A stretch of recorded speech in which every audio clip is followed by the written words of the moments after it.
I then went to Gallaudet, where I was a film major, and I had a Professor Facundo who recently passed away. He didn't sign very well. He tried his best, but he didn't want to use an interpreter. He was set on that. So during the class, we did several different projects, and this was one of them. Visual expression. Before this in class, we had talked about different shots and how that portrays the story. But the teacher was having a tough time explaining this one.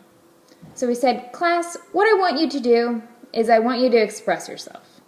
And so we all kind of looked at him. And so he said, "Well, I'll show you one of mine." So don't forget, he's a hearing teacher, and he was going to show us one that he did in college.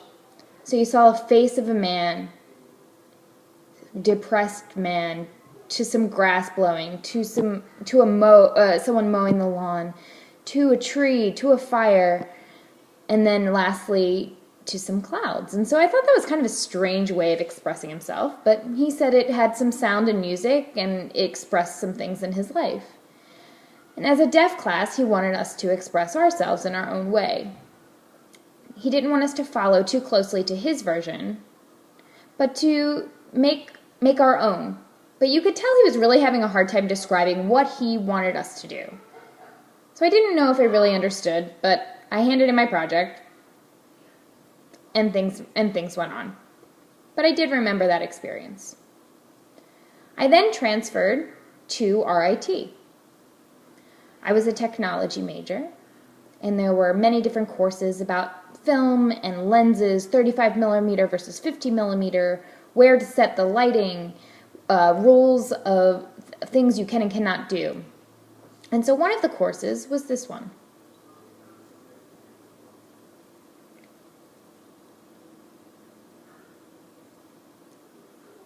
Film language.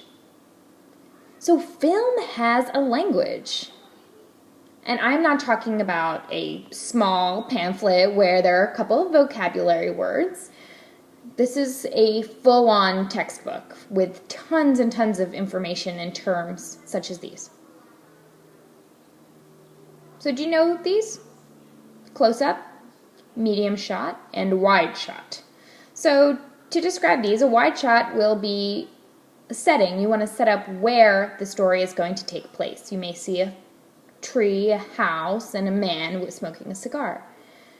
Mid-shot is closer up. You may see the man from the waist up with a tree and a little more detail. A close-up wants to emphasize an emotion or something that's happening in a specific moment. So these are some of the terms. There's also something called a Dutch shot and a dolly shot where the camera moves forward and back, and another shot where the camera moves up, higher, and lower. So these were two terms that I felt I couldn't really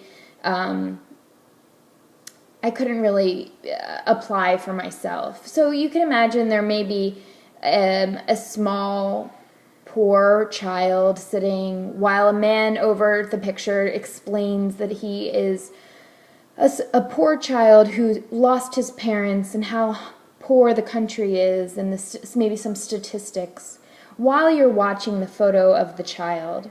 So there's two things going on at once, but all telling a story. So this was one, I don't know how this relates to deaf film. Well, here are some terms. So if you see how many terms and different categories there are here. So one thing is introducing characters and introductions. So in film, we introduce characters, we have a rising action, we build it up, we have conflict upon conflict, and then we want a resolution and a happy ending. So don't forget, in American film, we want a happy ending.